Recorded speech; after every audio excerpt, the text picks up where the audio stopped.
Una pa lang naman kasi talagang kaduda-duda na itong ex-Marines na ito, yung paglitaw na itong 18 ex-Marines at ang tinuturo nga na nasa likod nito ay ang mga Duterte, kasama na rin si Aling Maliit, yung dating Presidente Arroyo.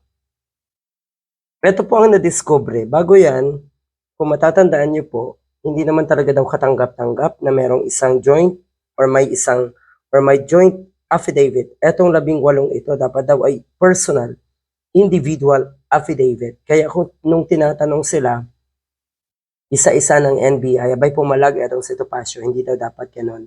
Pwede daw talaga silang tumanggi. Ito po ang nadiscover. Yung pinapakitang pictures na itong mga damuhong ito ay mga old photos. At yun po ay mga pictures na matagal na. Ang ibig sabihin, ito ay kuha pa noong panahon ni dating House Speaker Lord Alan Velasco sa ilalim nga ng administrasyon ni Duterte.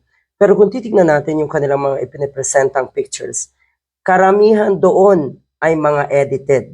At yun nga, ang ilan ay nadiscover na mga pictures ito na matagal na noong panahon pa na itong si House Speaker Velasco. Manipulation of facts ang ginagawa na itong mga ito. At ang totoo niyan, may kalalagyan talaga sila sa ginagawa nilang ito. Ginugulo nila ang ating bansa. Malaking panggugulo ito sa ating bansa.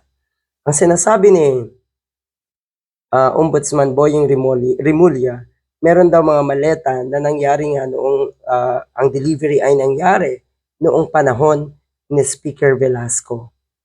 There was a delivery done in the supposedly joint affidavit of the 18 ex-Marines nga. But when we investigated that angle, it appears this delivery was done during the time of Speaker Velasco. Yan ang malaking katangahan netong mga ex-Marines na pinamumunuan netong pinakamababang uri ng abogado na nagngangalang Balikod.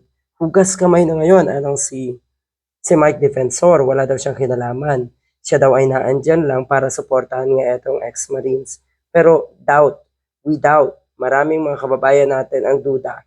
Siguradong may kinalaman itong si Mike Defensor at itong si GMA.